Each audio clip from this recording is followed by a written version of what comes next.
Salut à tous, deuxième vidéo dans laquelle je regroupe 5 nouveautés tech qui sont sorties cette année et pour lesquelles j'ai pas eu le temps de vous faire une grosse vidéo de test comme d'habitude, mais elles sont quand même intéressantes, ça méritait qu'on en parle, donc je vais vous dire ce que j'en ai pensé. On va commencer avec le DJI Mini 2, le successeur du Mavic Mini et qui reste dans cette philosophie de drone pliable, ultra compact et qui embarque l'essentiel de ce que l'on attend d'un drone de loisir à moins de 500 €. Sur la première génération, on était limité à de la 2,7K. Ici, on a à présent de la 4K Ultra HD et on pourra monter jusqu'à 30 images par seconde, ou alors on descend en 1080p et on pourra filmer jusqu'à 240 images par seconde. L'autre grosse nouveauté, c'est la radiocommande.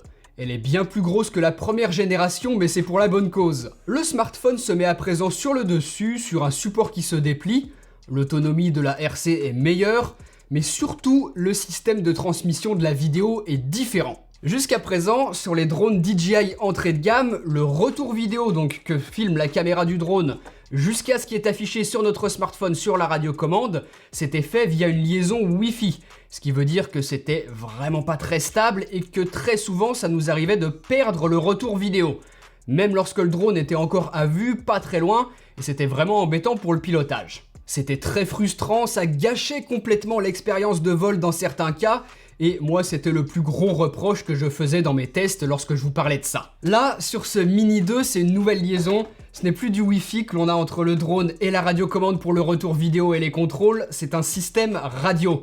Donc la même chose que ce que l'on a sur les drones DJI qui coûtent 2-3 fois plus cher que celui-ci. C'est super parce que maintenant la liaison est bien moins sensible aux perturbations et moi je n'ai jamais perdu le retour vidéo en pilotant. De toute façon, pas d'inquiétude, si jamais l'image saute ou alors que vous ne savez plus trop où vous êtes dans les airs, vous pouvez appuyer sur le bouton qui permet de revenir automatiquement au point de décollage. L'application, elle aussi, est très facile à utiliser, avec plus d'options que ce que l'on avait il y a 1 an et demi lorsqu'elle est sortie. On a par exemple la possibilité de toucher à nos paramètres d'exposition, la vitesse d'obturation, les ISO. On peut également modifier notre balance des blancs, ce qui peut être très pratique en fonction de la situation lumineuse dans laquelle on vole. Bref, tout est resté simple, mais en même temps, on peut, si on ne veut pas voler en mode automatique, avoir un vrai contrôle sur nos réglages et ainsi avoir une image telle qu'on la souhaite. Si vous avez l'occasion de voler dans un endroit joli lors de vos sorties, bah oui, vous le voyez, il y a de quoi faire de très belles images avec ce Mini 2, avec une portée qui a encore été améliorée par rapport à la première génération. Bref, DJI a vraiment très bien fait les choses. C'est suffisamment intuitif pour qu'un débutant ne soit pas perdu et puisse rapidement faire de belles images. Et enfin, dernière nouveauté que l'on n'avait pas sur la première génération du Mavic Mini, on peut à présent faire des photos au format RAW sur ce Mini 2. On n'est plus seulement limité au JPEG et ça nous permet de pousser bien plus loin le traitement de nos photos en post-production. C'est un capteur de 12 millions de pixels, donc si c'est pour publier sur les réseaux sociaux, c'est parfaitement suffisant. Moi, par exemple, mes dernières photos Instagram sont faites avec et je les trouve très bonnes. J'ai pas forcément besoin de plus la plupart du temps. Les batteries sont amovibles, donc si vous voulez voler plus longtemps, vous pourrez en acheter d'autres. Mais une batterie comme celle-ci, elle vous permet de voler, allez, 25 bonnes minutes.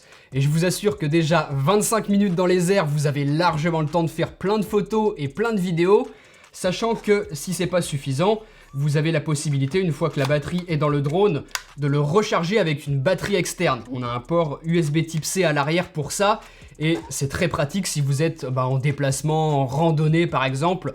Vous le laissez dans votre sac, vous le rechargez avec une batterie pendant que vous continuez de votre promenade, et ensuite vous pouvez voler plus tard, vous aurez de la batterie.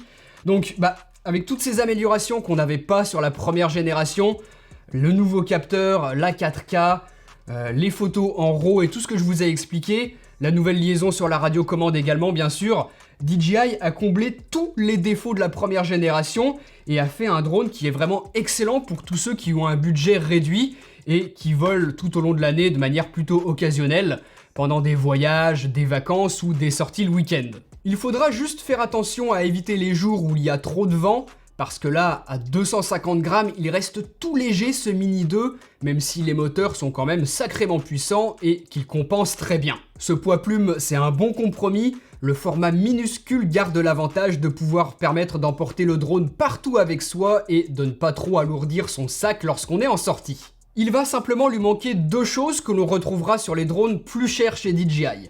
Premièrement, on n'a pas de fonction de suivi automatique qui permet de ne pas toucher au contrôle et d'avoir le drone qui suit automatiquement son sujet.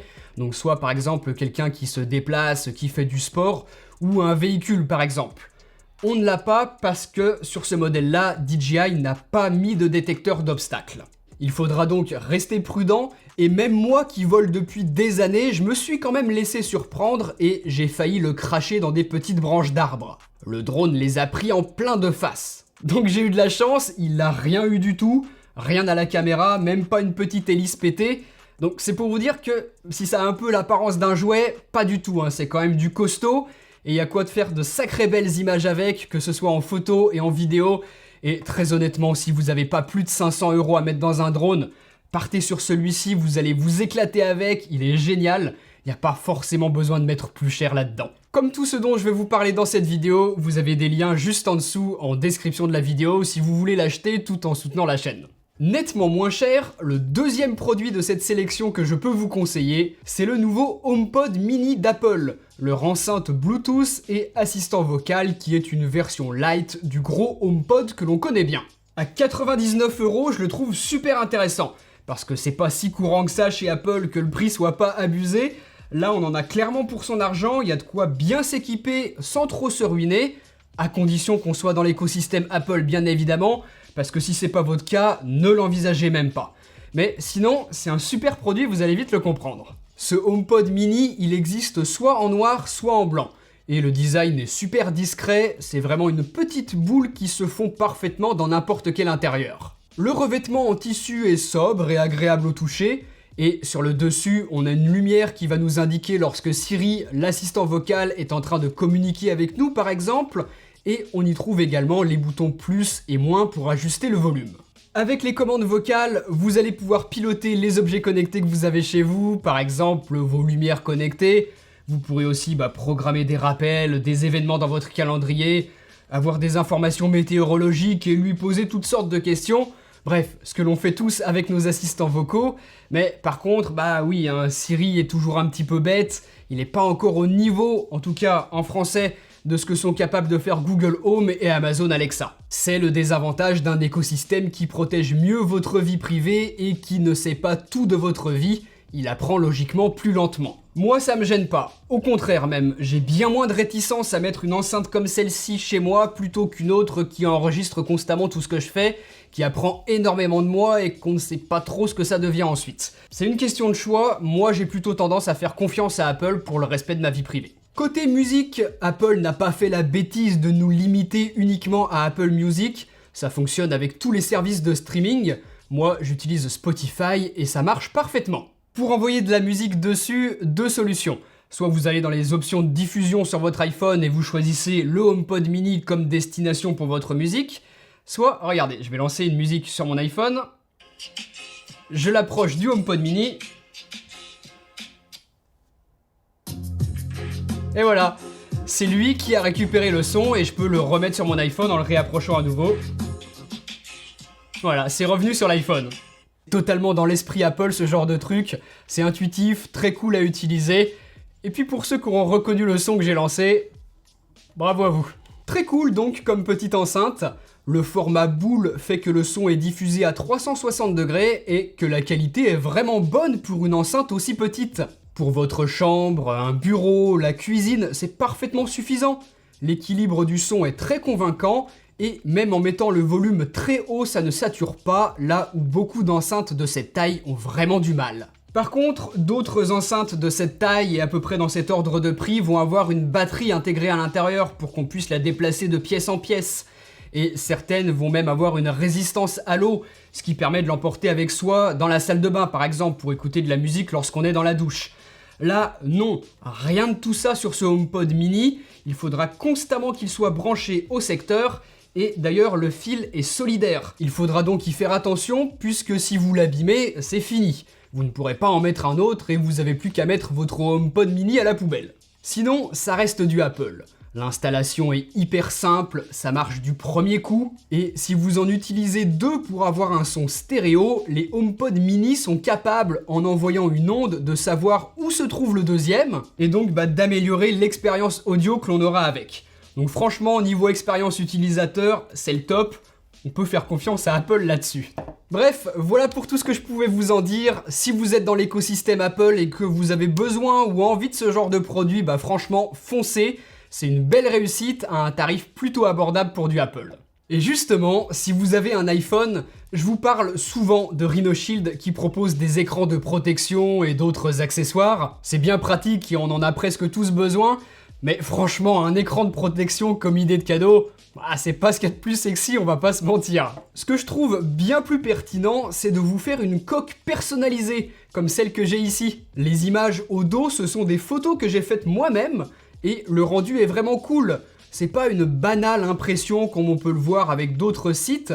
Là, les couleurs sont bien fidèles par rapport aux photos que moi j'avais pris. Vous choisissez le modèle de votre smartphone dans la liste, il y en a énormément. Ensuite, vous importez votre photo, vous la disposez comme vous voulez sur la coque, et vous pouvez ensuite, si vous le voulez, ajouter du texte, des styles de découpage, bref, de quoi faire un design vraiment unique. Donc voilà, si vous avez de belles photos que vous avez faites, dont vous êtes fiers, que vous voulez mettre sur votre coque de smartphone, ou alors, je sais pas, des photos qui vont parler à la famille, que vous allez pouvoir offrir à quelqu'un qui vous est proche, bah je trouve que c'est une bonne idée cadeau. Et sinon, vous avez aussi plein de designs qui sont déjà tout faits parmi les collections existantes de Rhino Shield. Si jamais vous êtes tenté, vous avez 10% de réduction avec mon code Steven2020 et le lien en description de vidéo. On retourne chez DJI avec une autre nouveauté qu'ils ont sortie en cette fin d'année, la Pocket 2, et qui peut vous intéresser si vous recherchez une bonne petite caméra qui tient dans la poche, que vous pouvez sortir en 2 secondes et qui est stabilisée avec un système de gimbal comme sur les drones DJI. Le format est très bien pensé. Dessus, on a un petit écran tactile couleur qui nous permet de régler rapidement les paramètres de la caméra et également de cadrer grossièrement puisqu'on va avoir un retour vidéo dessus. Comme ça reste très petit, pour cadrer, mieux vaut brancher son smartphone sur le côté, on aura une bien meilleure vision de ce que l'on filme, et ça marche évidemment pour les iPhones et pour les smartphones Android. La nacelle, stabilisée sur 3 axes, fait que l'on peut faire n'importe quel déplacement, elle compensera nos mouvements pour que notre image reste parfaitement stable, et ça fonctionne super bien. Voilà quelques images filmées avec, sans aucune correction. J'ai trouvé la dynamique très bonne et la stabilisation excellente. On peut tout faire avec, suivre quelqu'un qui marche, filmer du sport, de l'action. Regardez cet exemple encore bien plus parlant. On me suit en train de courir dans la neige avec mes pas qui s'enfoncent et pourtant l'image reste parfaitement stable. J'ai d'ailleurs pu même la ralentir. Je vous avais pas parlé de la première version qui était sortie il y a presque 2 ans, parce que la qualité d'image, je la trouvais ok, mais vraiment pas incroyable. Là, sur cette seconde génération, on a un capteur légèrement plus grand et l'optique aussi est plus lumineuse. Par contre, on passe de 12 millions de pixels à 64 millions sur celle-ci.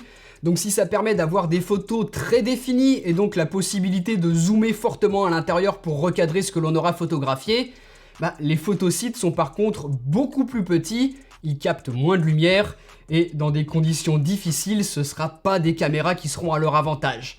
Ça reste leur gros point faible, un petit peu comme les smartphones, et c'est surtout des caméras pour filmer dehors avec une bonne lumière. Moi, j'ai fait mes essais dans la neige, donc avec de fortes différences de contraste, avec la neige très blanche et les arbres sombres, et pourtant, vous le voyez, on a des résultats qui sont très corrects. De toute façon, c'est le même capteur que sur le Mavic Air 2 que je vous avais déjà testé il y a à peu près 6 mois, donc si vous avez vu ce que j'ai fait avec, vous savez que la qualité sera au rendez-vous.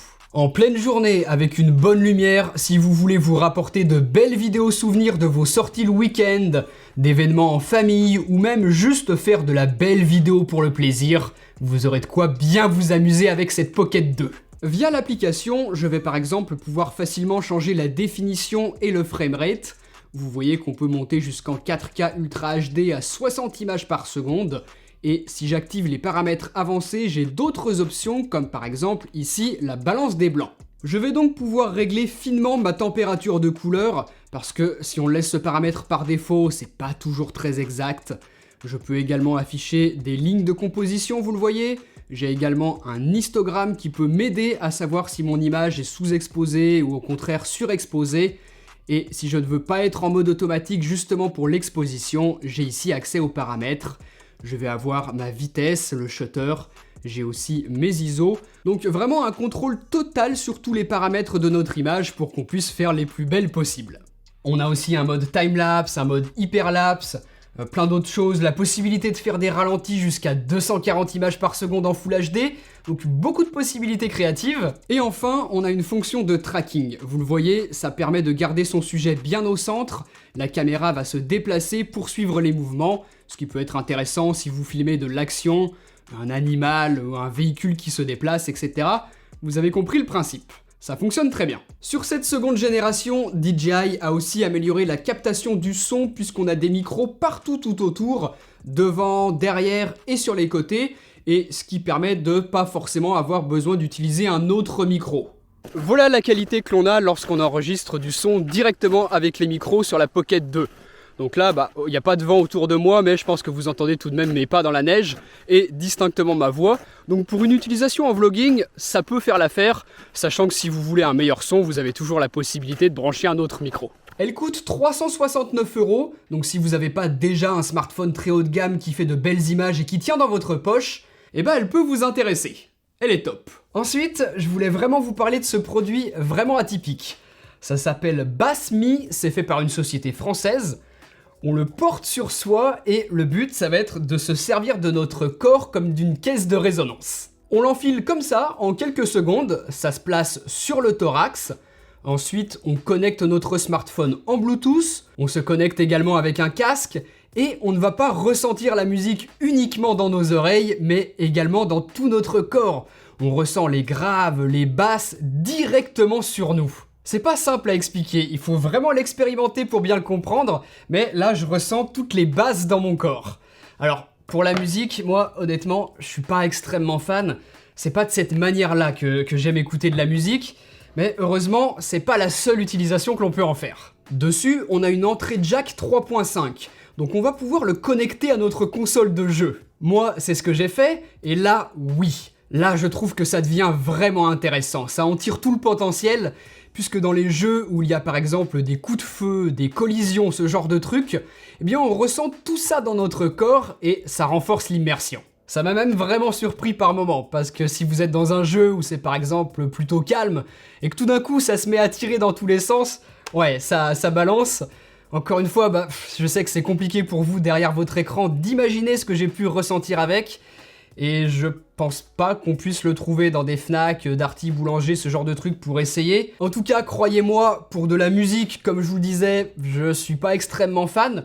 Pour du gaming, par contre, ça apporte un vrai plus. Donc si jamais ça vous tente, ça coûte un petit peu plus de 100 €, et comme tout le reste, je vous mettrai un lien en description de la vidéo. Allez, et puis petit bonus pour la fin, je vous fais un numéro 6. Si vous recherchez un bon smartphone, je me permets de vous reparler du Vivo X51, un smartphone dont j'avais déjà parlé sur la chaîne YouTube et qui reste un de mes smartphones Android préférés sortis cette année grâce à toutes les bonnes choses qu'il embarque lorsqu'on aime faire de la photo avec son smartphone. On retrouve 4 capteurs au dos, avec chacun une utilité bien précise puisque ce sont réellement 4 longueurs focales différentes. On pourra profiter du grand angle, c'est un 25 mm, on a également un ultra grand angle équivalent 16 mm, un zoom optique x2 par rapport au capteur principal, un 50 mm, et enfin un 135 mm, un rapport x5 par rapport au capteur principal. C'est super. Ça permet de faire face à n'importe quelle situation, notamment pouvoir zoomer suffisamment loin lorsque l'on ne peut pas s'approcher physiquement de notre sujet. Je vous laisserai aller voir ma grosse vidéo pour plus de détails sur la partie photo, mais ce qu'il y a de plus important à retenir, c'est que le capteur principal est stabilisé. Pas l'optique, le capteur. Ça a été le premier smartphone Android à faire ça. Ça permet d'éliminer beaucoup de vibrations, donc d'éventuels flous de bouger. Ça va aider pour la stabilisation en vidéo et en photo de nuit où l'on doit rester le plus immobile possible pour faire une pause longue. Ça a aussi son intérêt. En tout cas, moi, j'ai beaucoup aimé les résultats que j'ai obtenus avec. À côté de ça, le design est très réussi avec ce dos mat qui ne prend pas trop les traces de doigts. Il va simplement lui manquer quelques petites choses que des smartphones plus chers proposeront. Ce n'est notamment pas le dernier processeur, mais c'est pas si gênant que ça. Moi, depuis plusieurs mois où je m'en sers, c'est par exemple totalement suffisant pour jouer correctement. Allez voir ma vidéo sur la chaîne YouTube où je vous en parle en détail. Là, si je recommence à tout vous expliquer, je suis parti pour 20 minutes. Mais en tout cas, voilà, je le trouve super. Et s'il est un petit peu cher pour vous, ce que je peux comprendre, Vivo a aussi le Y70 qui coûte moins de 300 €. Je vous laisserai le découvrir si vous voulez parce qu'il a reçu de très bonnes critiques et qu'à mon avis, il mérite qu'on s'y intéresse. Donc voilà, si vous voulez piocher des idées parmi tout ce que je vous ai présenté pour faire vos cadeaux de Noël, et bah n'hésitez pas. Et puis si vous voyez cette vidéo un petit peu plus tard, c'est pas grave, c'est des produits qui vont rester très bons sur le long terme. Et en tout cas, ça méritait qu'on s'y intéresse et que je vous dise ce que j'en ai pensé. Un très joyeux Noël à vous tous, un petit peu en avance. Bonne fête de fin d'année également si on ne se revoit pas avant 2021. En tout cas, j'espère que ça ira pour vous, ça n'a pas été une année facile. Mais on sera toujours là l'année prochaine. Allez, salut tout le monde!